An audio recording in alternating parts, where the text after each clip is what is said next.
Institutions, Mesdames, Messieurs, honorables députés, permettez-moi de féliciter et de remercier mon ami et collègue Abdourahmane Sarr, ministre de l'économie, du plan et de la coopération, qui est un binôme pour moi, un parfait binôme, avec qui nous travaillons en toute intelligence pour relever les défis effectivement qui se dressent à nous.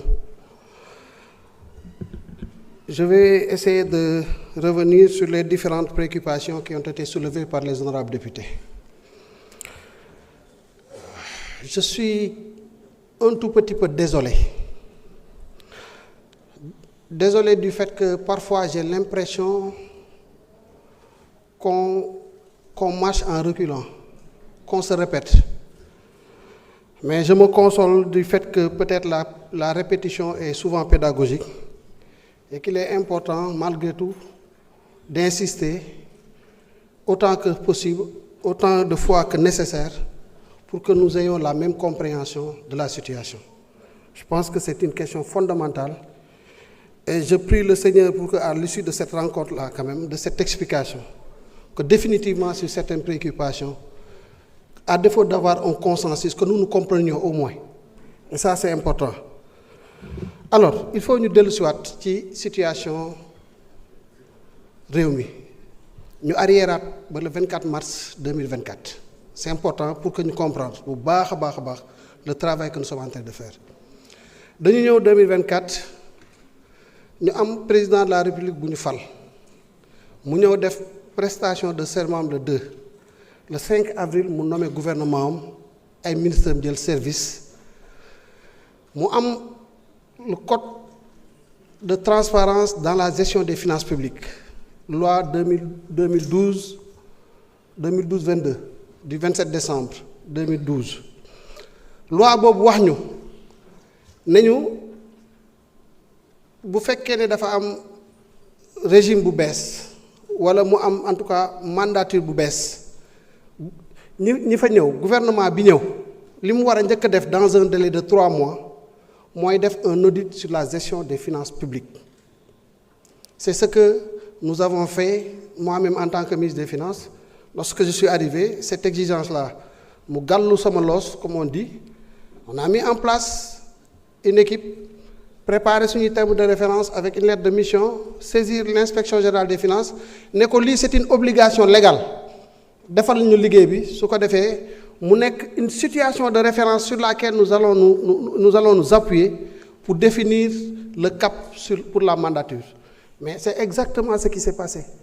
Bi ñu defee audit bi dëgg wax jooju nañ ko dépassé parce que amul benn sens. Dañu def audit bi, la réalité est là, c'est que nous avons trouvé que par rapport aux informations que nous communiquions aux partenaires techniques et financiers, au Fonds monétaire, notamment dans le cadre d'un programme que nous avons signé, mais il y a écart de données, c'est clair. L'audit a révélé que de 74% de statistiques communiquées au Fonds, nous sommes à 84%, 83, quelque chose pour cent. Loolu la Inspection générale des finances génne woon.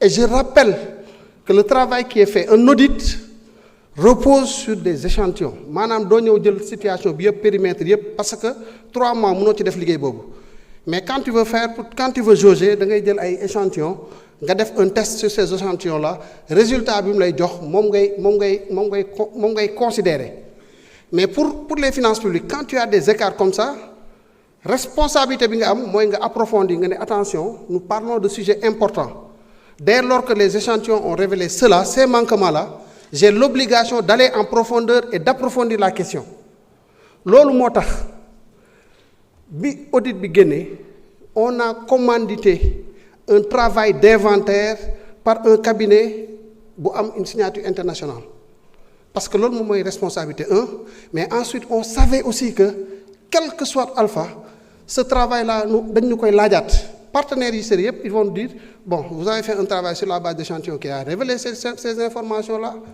essayons d'approfondir pour voir ce que ça donne ñu dem vers un travail exhaustif moom mooy li Mazars def muy un travail sérieux et ce travail là mi ngi nekkoon en cours le rapport de la Cour des comptes nu ngeen koy comprendre mooy loi bi exiger cet audit sur la gestion des finances publiques daf ñu ne rapport bi inspection générale des finances wala rapport bi gouvernement bi di déposer il faut que Cour des comptes mu certifier ko. La Cour des comptes a pris ce travail, il avait 90 jours. Dans ces 90 jours, mu redéfiniraat un peu le périmètre, parce que comme gis na ne ay manquements am na moom am na ci lu mu taxaw mu def un travail un peu plus élargi loolu moom mooy rapport Cour des comptes bi disponible le 12 février 2025. Ce rapport a confirmé et même aggravé la situation bi nga xam ne moom le rapport IGF génne woon. On était après à 99% environ sur le taux d'endettement. Et sur le déficit budgétaire, on se retrouvait à un peu plus de 11%. Mais bi rapport Mazars nga xam ne moom deful échantillonnage nekkul dans une certification, il fait un travail exhaustif. Convention de financement par convention de financement, convention de crédit par convention de crédit. Dans sa méthodologie mu wax ak kii demandé leen voilà la situation bi ma am confirmer leen ma en tout cas mu am une méthodologie scientifique buy répondre aux normes en la matière moom mu produire les 4 rapports yi ma wax rapport sur la dette bancaire locale, rapport sur la dette extérieure, rapport sur la dette du secteur parapublic et un rapport sur l'utilisation des fonds, les fonds qui ont été empruntés, comment ils ont été utilisés. Gis nga lii mooy situation dëkk bi benn moment li am solo li ëpp solo mooy ñu conscient de la situation des manquements qu'il y a eu et qu'on s'engage en toute responsabilité à corriger ces manquements-là mais ci loolu lañ nekk moo tax démb ma doon wax ne liggéey bu sérieux la. Heureusement le Sénégal a ce qu'il faut en termes de ressources humaines. Am nañu ay lépp lu ñu soxla pour travailler corriger point par point am nañ ko et c'est sur cette base-là que nous avons nous-mêmes écrit une correspondance adressée à la direction générale du Fonds monétaire international à la date du 28 février def une lettre bu wane ne on avait un programme avec le fonds, il y a eu des manquements, voilà la nouvelle situation, nous confirmons qu'il y a eu manquement dans les informations qui sont transmises. Et voilà la nouvelle situation. Mais voilà une matrice de mesures de réforme boo xam ne bu ñu ko doxalee préoccupation yi ñu soulevé yëpp te mu andi ñu ci difficulté yi non seulement dinañ corriger la situation mais dootuñ ci amati parce que dinañ mettre en place un dispositif qui nous évitera de retomber dans les mêmes travers. Ce travail-là a été fait et c'est le point de départ des négociations avec le Fonds monétaire. On travaille avec le Fonds depuis lors, ñu challenger de discuter de toutes les questions sur les chiffres. C'est derrière nous, on s'est accordé, on a définitivement clos ce débat sur les chiffres. Lan moo ci des ñu négocier un nouveau programme. Pour négociation d'un nouveau programme dafa am ay problématiques yu importantes yoo xam ne il faut ñu teg ko sur la table ci yooyu la ñuy discuter te pour redresser le programme dara jiituwu si l'endogénéisation de nos revenus de nos ressources mooy lan mooy ne balaa nga naam ne fa te li ngay jéggaani da nga war a fexe ba am ci yow ba liggéey ba amal ko sa bopp ba nga xam ne li ngay jéggaani su mënta ñàkk tam du bari. Loolu moo andi le plan de relance économique et sociale et ce plan de relance dafa am un volet recette parce que le budget je l'avais dit et je le répète encore budget coow li ko waral lépp ñaari mbir la kenn ku nekk mun nga jàppe sa bopp ne yaay Sénégal ci sa kër pour nga doxal sa kër da nga am ay revenu moo xam da nga am salaire teg ci ay am produit de location am kër booy loué wala appartement booy loué wala nga am benn tool boo xam ne yaa ngi ciy jëlee dara wala nga am benn activité daal boo xam ne en plus de ton salaire ou de ta source principale de revenu loolu am na leneen lu mu lay apporter ñaar yooyu boo ko boolee moom mooy bloc recette bi nga xam ne moom mooy l'une des composantes du budget ndax pour mu leer soo amee ay recette ba pare say revenu nga ne man lii laa am nga ne man nag léegi kon naka laay dundee bu dee état naka lay dundee mooy première rubrique de dépense mooy les intérêts de la dette damay leb il faut ma fay sama bor donc intérêts yi mooy ñëw ci budget partie partie chargée. Première rubrique, parce qu'il y a aussi un ordre de priorité dans l'exécution de la dépense. Deuxième rubrique, moi, c'est mon masse salariale.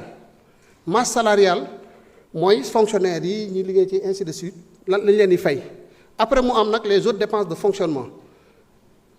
Encre, auto, bureau, table, papier, ordinateur, ainsi de suite. C'est les dépenses de fonctionnement, avec les séminaires, les carburants. Voilà les 3 premières rubriques du budget qui constituent les dépenses de fonctionnement. Tout ce qui reste, à part les transferts, moi, transferts courants. Moi, nous avons des agences, des entreprises, d'autres entités du secteur parapublic qui ont l'État sous forme de subvention pour nous fonctionner. Nous devons les transférer. Pour le fonctionnement, nous avons des transferts courants. Nous devons le fonctionnement. Modeste pour l'investissement, c'est les investissements qui sont exécutés par l'État central, l'État, titre 5, et les investissements qui sont exécutés par les autres entités du secteur parapublic, nous devons transfert en capital. Investissement là, mais en réalité, du point de vue budgétaire, nous devons envoyer aux agences, aux établissements, aux entités qui bénéficiaires sous forme de transfert. Nous devons transfert en capital. Pour nous l'air, c'est le budget. Voilà les recettes, voilà les dépenses. Mais un budget, il n'est pas équilibré. Ou il est très rarement équilibré. Les budgets de nos pays ne peuvent pas être équilibrés. Il y a tellement de choses. Écoutez Medina Yorofoula, quand le représentant de Medina Yorofoula vient ici pour parler. Mais ça est parce que c'est des Sénégalais, ça m'a beaucoup. Écoutez les gens de Salémata quand ils parlent, de Saraya, de toutes les localités qui sont presque oubliées pendant presque maintenant 65 ans de régime. Il faut faire des choses et il faut un déficit budgétaire. Le déficit budgétaire, c'est dans l'ordre normal des choses. Maintenant, ce déficit budgétaire-là,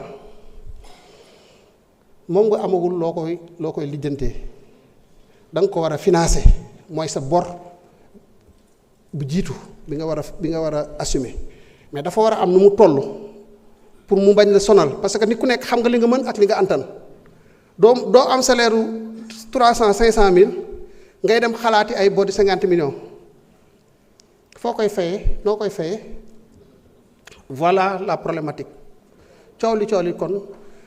Il faut nous concentrer sur l'eau, c'est le déficit budgétaire et toutes les autres rubriques qui sont au financement. Parce que nous avons des parties financement du budget.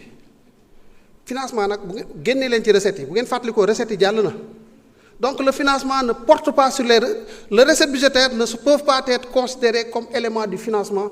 Les recettes budgétaires sont absorbées dans le déficit budgétaire, dans le calcul du déficit budgétaire. Recette amotoufa. Donc le financement, comment il se fait? Sur le marché ngay dem looy financer dafa am solo boo fàttalikoo ci bi may wax ci dette bi partie dépense dama ne intérêt bi rek lañ fay jël l'amortissement du capital il vient en bas dans le financement moom mooy principal bi nga leboon naka nga koy fay léegi nag ñun on n'a pas de problème de déficit budgétaire nous avons un problème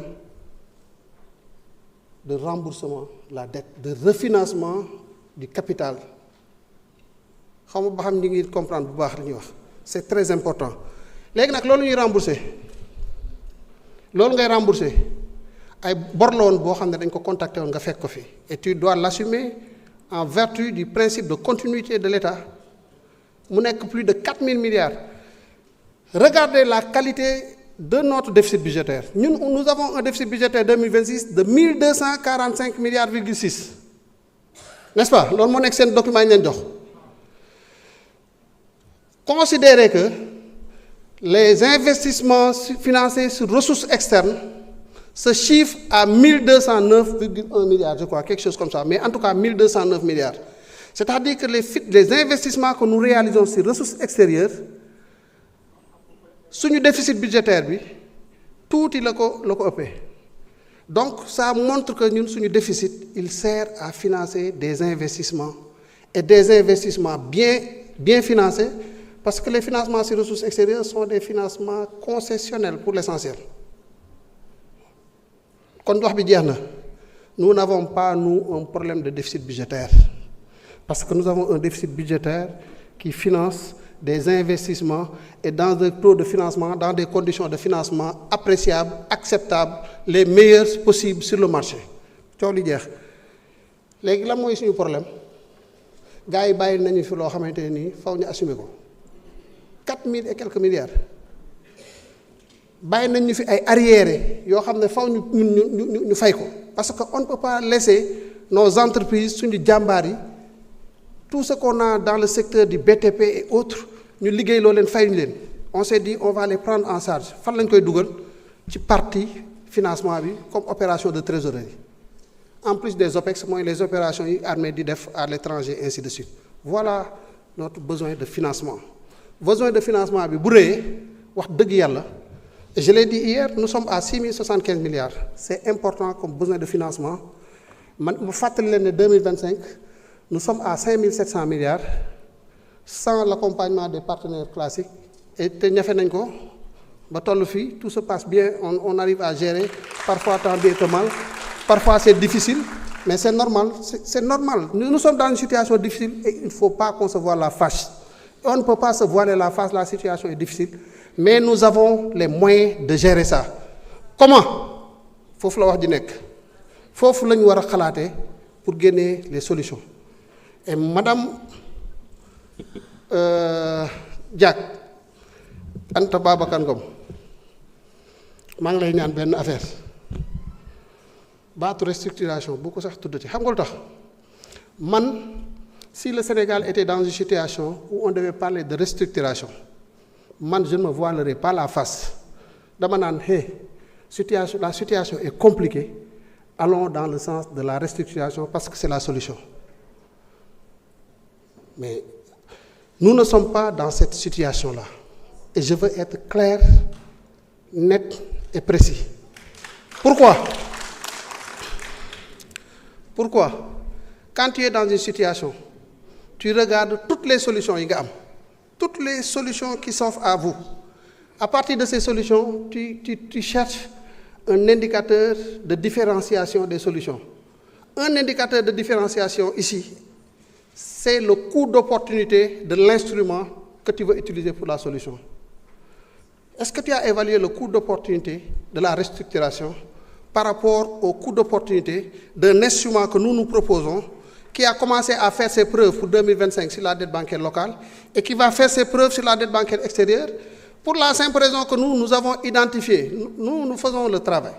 Au moment où je te parle, on peut te dire, sur l'horizon de 10 à 15, 25 ans, toutes les choses que nous allons rembourser, chose bu nekk naka lañ ko lebee woon lan la ñuy coûter yan mooy pic yi dans l'horizon lan mooy pic yi période yi nga xam ne fa la ñuy génnee mu nekk une période de risque et nous avons travaillé sur des stratégies de refinancement mooy li Abdourahmane Sarr ministre de l'économie di wax léegi naan bor état kenn du ko rembourser dañ koy refinancer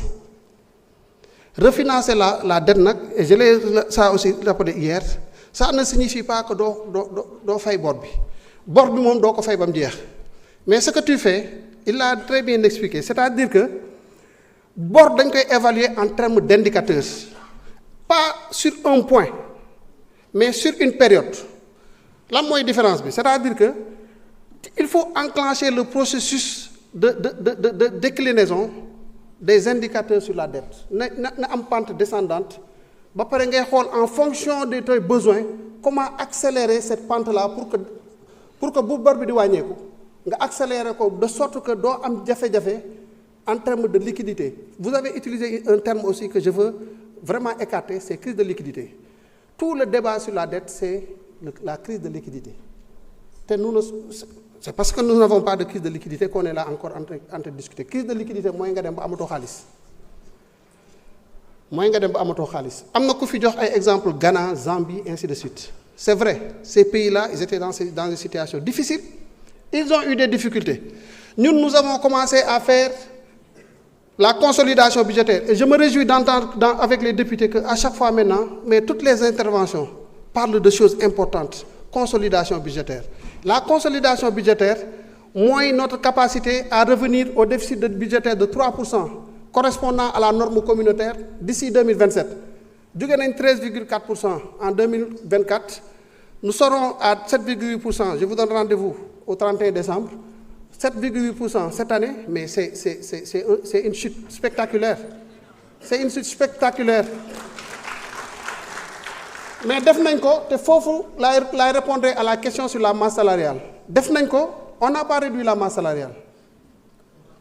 On n'a pas réduit la masse salariale. On n'a pas réduit les dépenses d'investissement au sens brut de capital fixe. Au sens brut de formation brut de capital fixe. Là, nous avons un investissement qui dafa am njëriñ.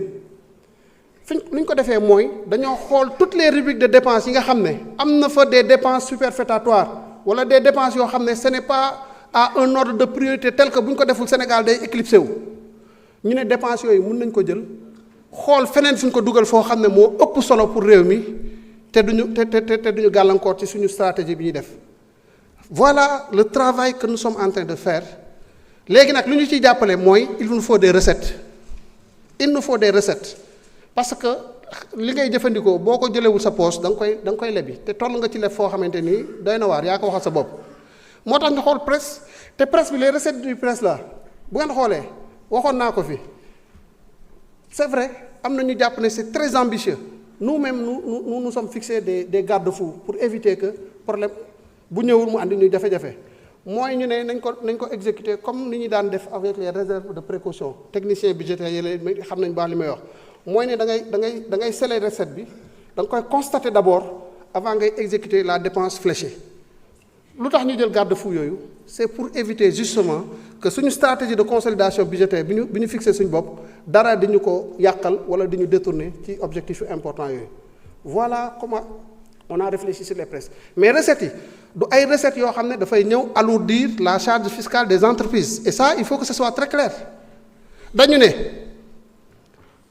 mukk mi sonal na Sénégalais yi parents yëpp bëgguñu seen doom tux mais ñi koy def ñu ci bëri bëggatuñ ko mais y a une dépendance qui fait que vraiment dañuy continuer di ko def quoi ñu ne mais kooku nga xam ne moom li muy def bëgg ko nañ ko décourager par la fiscalité 20% sur en tout cas rehausser la taxation du tabac sàngara bi ñu dóor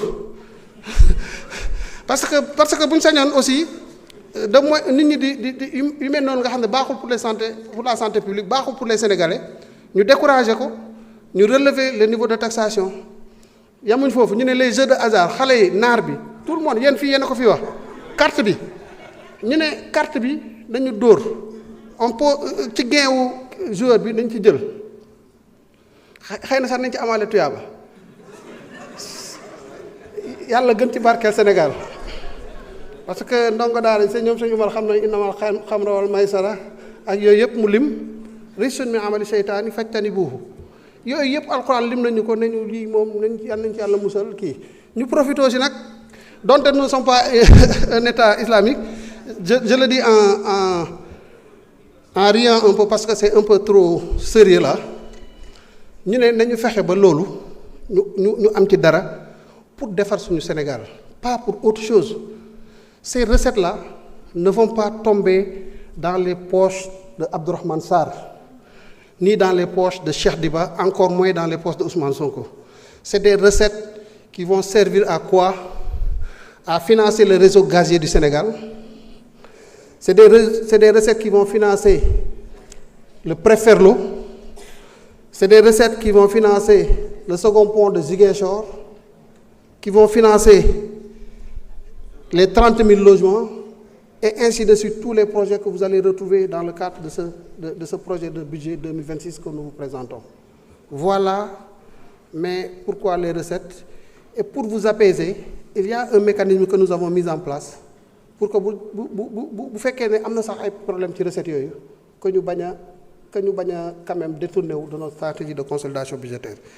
J'ai été un peu long sur cette question-là, mais il fallait vraiment encore expliquer pour que nous comprenions ñu lan la ñuy def lan la rationalisation des dépenses yi nag ñu ngi ci on l'a commencé ñu ngi commencé bàyyiwuñu benn rubrique ce que nous avons fait sur la dette bancaire locale en termes de gestion active de la dette mooy waxoon naa ko fi honorable Aïssata Tall fàttali na ko sànq mooy ne man dama ñëw rek j'ai reçu 1000 correspondances des différentes banques pour nous dire, vous nous devez 100 milliards, vous me devez 150 milliards, vous me devez 200 milliards, mais yàlla seddane ne ñun fi ñu nekk nii boo dul góor da ngay daw fi ñu toog ni di liggéey nii ku fi toog boo dul góor da ngay daw parce que loolu la mbir bi laaj c'est des 100 milliards, c'est des 200 milliards, c'est des 150 milliards qui te viennent de partout. Ngay téye affaire yi gars yi di wax fii di wax fële mais avec sérénité tu essaies de définir mais comment je vais appréhender cela. L'idée des APE sax ak traitement de cette partie de la dette bancaire locale ñu def ko ci APE yi loolu moo ko andi. C'était quoi? D'accord, venez, amenez tout ce que vous avez. Nous sommes sur les marchés monétaires, financiers et tout pour lever des ressources. Andil titre yi andil li la ameel ñu waxtaan ñu trouver un moyen de refinancer cette dette-là dans le cadre d'une convention ñu rallonger les maturités discuter éventuellement des taux nga participer ci souscription bi ñu jël une partie de la dette après on te donne des titres refinançables et toi tu nous donnes encore du cash pour nous permettre aussi de fonctionner. Voilà en somme ce que nous avons trouvé. Demandez à l'association professionnelle des banques et autres établissements financiers. Ils vous diront, ils nous ont adressé une lettre de félicitations pour apprécier le travail qui a été fait sur cette question-là. Et nous allons continuer. Sur la dette aussi, voilà ce que nous allons faire. Je suis désolé, il y a des choses sur lesquelles je ne vais pas revenir. Parce que aussi, quand il y a une stratégie que tu déroules, Fonds monétaire, c'est ce qu'il est en train de prendre en compte dans son modèle pour nous revenir. On échange par visioconférence, on échange sur les critères, sur les conditions et tout. Mais nous savons ce que nous voulons faire, nous avons des instruments. Ce qui nous différencie des pays dont on a parlé tout à l'heure, c'est que nous avons la chance d'évoluer aussi dans un marché régional que nous partageons avec d'autres pays. C'est le pays de l'UEMOA. Et ce marché, il a un potentiel. Ce que nous tirons du marché financier régional n'est pas excessif. Il n'est pas du tout excessif. Ça, je le dis et je le répète. Parce que le potentiel du marché régional pour le Sénégal, il dépasse les 4800 et quelques milliards. Nous avons tiré quoi? Moins de 2800 milliards. Nous demandons environ 2700 et quelques milliards. Ensuite, nous aussi, nous travaillons à approfondir cette profondeur du marché. En quoi faisant? En réfléchissant sur des instruments. Les total return swap, c'est des instruments techniques du marché, comme je l'avais dit, du marché secondaire, qui permet de traduire une dette en devise, en dette en monnaie locale, sous certaines conditions et autres. Et je vous épargne de ces aspects techniques-là. Mais là, et souvent, nous faisons passer ces ressources-là par des banques locales. Et souvent par des banques ivoiriennes. Mais si on se mettait à dire que beaucoup de Google API, nationalité pays bobo, devenir financé, mais vraiment vous allez voir donc la Guinée-Bissau finance le Sénégal. Parce que si vous regardez les titres, allez-y sur le site de IOMA titre ou l'autre, vous verrez qu'il y a des Bissau-Guinéens qui participent à nos appuis ou des Nigériens. Mais est-ce que cela veut pour autant dire que c'est la Guinée-Bissau qui nous finance? Non, mais nous sommes dans un espace de solidarité et toutes les entités qui sont présentes dans cet espace-là contribuent au même titre que les Sénégalais à la prise en charge de nos besoins de financement. Et c'est ça la solidarité d'une zone monétaire, d'une union monétaire. Là, il faut l'apprécier, qu'un Bissau-Guinéen, qu'un Nigérien, qu'un Malien, qu'un Ivoirien et autres puissent participer à prendre en charge nos besoins de financement. Ça, les pays qui ne l'ont pas eu, ils ont eu des difficultés. Mais nous travaillons à approfondir davantage. Nous sommes sur les soukouk, nous sommes sur les emprunts ESG, en relation avec les fonds climat et autres là. Nous sommes dans ça. Mais nous travaillons sur d'autres instruments à approfondir le marché. La Banque centrale joue un rôle très important. Mais dans le cadre du Conseil des ministres de l'UEMOA, nous réfléchissons sur les moyens qui permettent davantage à ces instruments-là, à ces institutions de pouvoir nous aider davantage à aller de l'avant, à prendre en charge nos préoccupations. Au-delà, les réflexions sur les marchés, sur l'approfondissement des marchés, il y a le marché financier dafa soxla pour mu approfondir ko c'est-à-dire que pour nga yaatal matlaam da nga soxla ay ressources longues. Les ressources longues souvent c'est des ressources des fonds de pension, des fonds d'investissement et autres. Vous allez voir, nous réfléchissons aussi avec le ministre de l'économie, et ça, c'est des sujets que nous allons porter au niveau du Conseil des ministres de l'UEMOA, sur des réformes allant dans ce sens-là. Am na ci yoo xam ne sax dina dépasser l'UEMOA. Par exemple, le code ciment, les véritables réformes. La direction générale du secteur financier est en train de travailler avec la direction des assurances sur une offre de ce point de vue-là que nous pourrons porter, que nos autorités pourront porter aussi au niveau de ces institutions pour nous aider à améliorer les possibilités de percevoir des ressources. En attendant, foofu laa yem am nañu ay scénarios, ay schémas que nous allons dérouler. Mais dafa am loo xam ne on ne le dit pas parce que comme si wéetal mën naa la wax dans le détail ce que nous voulons faire de ce point de vue-là. Mais boo nekkee ci yenn yi bett bi dafa baax parce que mooy tax sa solution bi nga am nga tirer ci le maximum qui te permettent d'avancer. Voilà en tout cas sur ces questions. Sur le taux de pression fiscale, vraiment, ne vous inquiétez pas. J'ai proposé, Abdourahmane Sarr est là, au Conseil des ministres de l'UEMOA, que nous changions l'appellation de taux de pression fiscale.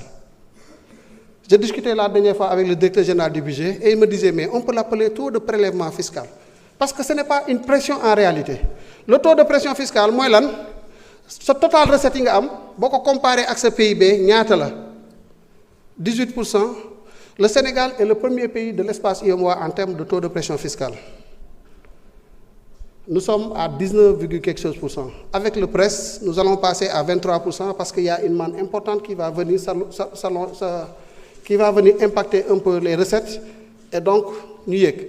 Bon, c'est vrai que le rebasing va aussi impacter, comme disait l'autre, et j'en profite pour dire effectivement que dans la préparation du budget, nous avions essayé d'anticiper un peu sur le rebasing. Mais lu ñëwagul xamugoo ko mënoo ko anticiper ba am ko totalement. Il est clair maintenant effectivement que à partir de ce moment, on va ajuster certains indicateurs en tenant compte des évolutions budgétaires issues de l'activité de rebasing. Le taux de pression fiscale, waxoon naa ko en commission, bu ñu ko jaawale ak yeneen indicateurs comme le taux marginal effectif d'imposition. Le taux marginal effectif d'imposition li ngeen di ragal ci TPF bi ci taux de pression fiscale bi TMI bi mën na la ko jox. TMI bi moo lay wax tey booy investir 1 franc supplémentaire lan la ci fiscalité bi di impacter. C'est l'impact de la fiscalité sur le franc supplémentaire investi. Kooku nag c'est un bon indicateur qui va te permettre de dire que écoute, attention à la fiscalité parce que loo ci tegati tu décourages l'investissement wala tu décourages tel ou tel autre indicateur macroéconomique. Alors l'impôt sur les ressources extérieures 269 milliards. Honorable Thomas Faye wax na ko sànq il se posait des questions pourquoi distribuer wuñ ko sur les lignes de recettes du document voies et moyens. Il a raison, on l'a pas fait parce que lu tax d'abord 269 milliards. Les ressources extérieures dañ ne ci texte bi koy organiser bu ñu koy def du ñu exonérer financement bi du ñu exonérer projet bi mais la partie fiscalité est prise en charge par l'État et l'État prévoit dans son budget le montant correspondant. État bi nag 9 milliards la daan def wala 10 milliards mu créer benn accumulation de dettes. Aujourd'hui nous sommes en termes d'arriérés sur les taxes de 250 milliards. On s'est dit il faut que nous mettions en place un dispositif d'appurement de ces montants-là. Moo tax on a prévu cette année au lieu de 9 milliards de l'année dernière 269 milliards dont les 100 milliards vont servir à prendre en charge une partie des arriérés et les 169 milliards vont être destinés à la prise en charge des investissements pour sur l'année 2026. Sur le PLR, le projet de loi de règlement, je pense que l'honorable député Aïb Daffé a bien répondu. Pour 2024, déposer conformément aux exigences, aux exigences réglementaires et législatives, déposer à l'Assemblée nationale, déposer à la Cour des comptes avec le SEGAF, le compte général des opérations financières de l'État. Vous avez 5 à 10 minutes de plus. Allez-y. Le CAO, le compte administratif de l'ordonnateur, ainsi que les rapports annuels de performance. Bob déposé n'enko. Ils ont d'ailleurs pour 2024 d'ailleurs, la Cour des comptes a tenu plusieurs séances avec les équipes du ministère des Finances.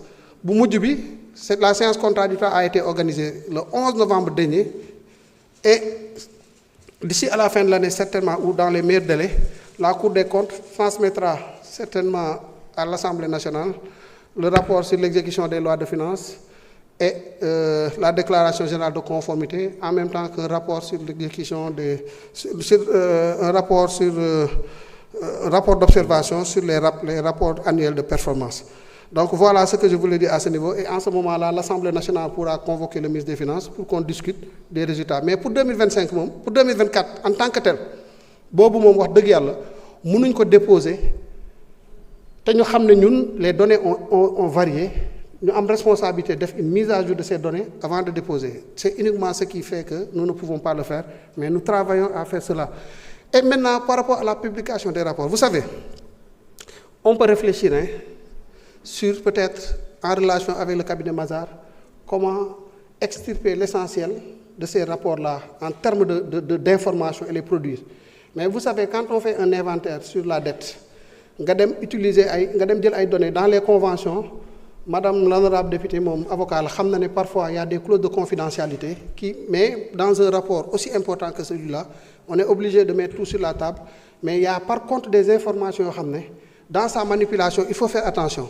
Mais li am solo dañ mën ko wax te nga xam ne moom mooy répondre aux exigences internationales en matière de publication de données mooy le bulletin statistique sur la dette. Loolu moom c'est une exigence que nous devons respecter. Li tax mu xawoon a tardewul sax, c'est-à-dire que les données sur la dette ont évolué. On a eu une situation réelle à partir de fin juin. On a pris le temps avec les équipes de redéfinir, de recalculer tous les indicateurs sur la dette, d'adapter certaines situations sur le tableau des opérations financières de l'État, ainsi de suite. Ce travail-là a duré longtemps. Mais d'ici la fin du mois, nous y sommes presque de novembre, ou au plus tard, en tout cas début décembre, nous allons publier les bulletins spéciaux sur la dette publique de la République du Sénégal.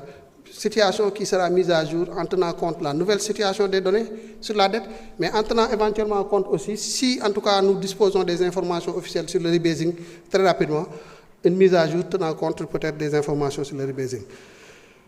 Sur le reste, il y a beaucoup de questions qui ont été posées sur des considérations sectorielles, PSD, en tout cas fourniture des services sociaux de base de manière générale, route, ndox, tali, courant, ainsi de suite. Par respect pour les sectoriels, bu fiy jaar, Inch'Allah, les questions qui se rattachent à ce sujet, nous les adresserons et nous y apporterons les réponses requises. Nous l'avons fait déjà ci travaux de commission yi. Xam naa fii moom député yi tamit soxla nañu seen waa gox yi xam ne ñu ngi leen di plaider bu baax waaye li ñu fi posé yëpp posé woon nañ ko ñu tontu ko tamit. Et ça, je crois que tous les députés peuvent en attester. Diaspora bond yi, nous allons y aller. Bi passé, c'était un lancement. Bon, on a une stratégie. C'était un lancement parce que xamoon nañ ne am na temps nécessaire boo xam ne ci la gars yi di adapté wu comprendre affaire mécanisme et ainsi de suite. Mais on a lancé en se disant que surtout les APE de 2026, nous allons structurer des diasporas bonds yu dëgër këcc. Étant entendu que nous avons travaillé ensemble, nous avons travaillé avec d'autres de la diaspora, mais surtout avec le secrétaire d'État chargé des Sénégalais de l'extérieur. Et il y a eu beaucoup de panels même qui ont été organisés en live, parfois sur des plateformes, ainsi de suite. Et on n'a pas, nous avons li diaspora bi andi, c'était au-delà de nos attentes, mais nous sommes sûrs que le potentiel que nous avons avec les diaspora bonds vont nous aider aussi dans cet effort de mobilisation des ressources. Mais vous avez sorti une idée aussi intéressante, mooy ne waruñu yem ci diaspora bond yi. Mooy ne diaspora bi am nañu xarañte am nañ possibilité faire des choses. Je vois même l'idée de recyclage d'actifs, comment intégrer éventuellement la diaspora dans ce genre d'opération où ils viendront non seulement pour attendre une rémunération sous forme de taux, mais une rémunération en fonction de la rentabilité des infrastructures qui sont au truc. waaye daal su ma mënee wax kii moom mooy que ne on a trop perdu de temps de discussion de autres là. Commençons commencer à nous challenger sur véritablement les objectifs que nous nous fixons, fan lañ ci toll, les rapports, et ça vous m'aidez moi en tant que ministre des Finances, et vous m'aidez aussi le ministre de l'Économie, nos collègues qui vont venir ici là, challenger-les sur les projets annuels de performance yi ñu am. Gis nga foofu la affaire bi nekk. On a un agenda national de transformation. Nous avons une déclinaison sectorielle. Sectorielle, vous n'avez pas lettre de politique sectorielle avec l'accompagnement du ministre de l'économie, du plan et de la coopération. Nous définir les programmes budgétaires et autres avec les actions et les activités. Nous dérouler des propositions budgétaires. Maintenant, challengez-les à ce niveau-là. Les indicateurs qui sont identifiés, qui sont choisis, est-ce qu'ils sont suffisamment pertinents pour nous garantir qu'à chaque fois que des activités sont exécutées conformément à la loi de finances ou aux crédits qui sont retenus dans le cadre de la loi de finances, est-ce que les objectifs que nous nous sommes fixés derrière en termes de politique économique, est-ce que nous les atteindrons? Et c'est là, à mon avis, que vous nous aiderez davantage dans ce travail-là. Vous avez aussi les prérogatives d'évaluation des politiques publiques. Mabouba Diagne, le ministre de l'Agriculture, qui fait des choses extraordinaires, intéressantes dans le domaine de l'agriculture, challenge-le, tirez-le, parce qu'il a encore un potentiel. Il y a des idées si vous avez vis-à-vis des autorités, vous pouvez avoir un confort, dans ce sens. Je l'ai entendu hier parler d'orientation d'une partie des subventions vers l'investissement. Ça, c'est des idées qui me parlent. Mais il faut l'aider. Après, vraiment, c'est le Sénégal qui va gagner de tout ça. Moi, je suis vraiment très content quand je viens ici. Mais je veux quand même, au nom de la sacralité de ces questions, qu'on fasse un effort de sursaut. Ce que vous dites ici peut être très nuisible pour la mission que je suis en train de mener. Mais vous pouvez la transformer. Mais je le lui demande, parce que ça me tamit. Je peux dire que vous pouvez transformer tout ce qui peut être perçu même comme information négative. Nous neutraliser les personnes derrière pour l'exercice budgétaire et qu'on essaie de le rendre profitable, donner davantage de confiance à nos partenaires pour nous répondre à chaque fois qu'on aura besoin d'eux et à chaque fois qu'on devra relever des défis. C'était le dernier mot et je vous remercie. Jërëjëf, Monsieur le ministre des Finances et du Budget, nous vous remercions pour les réponses apportées. Mesdames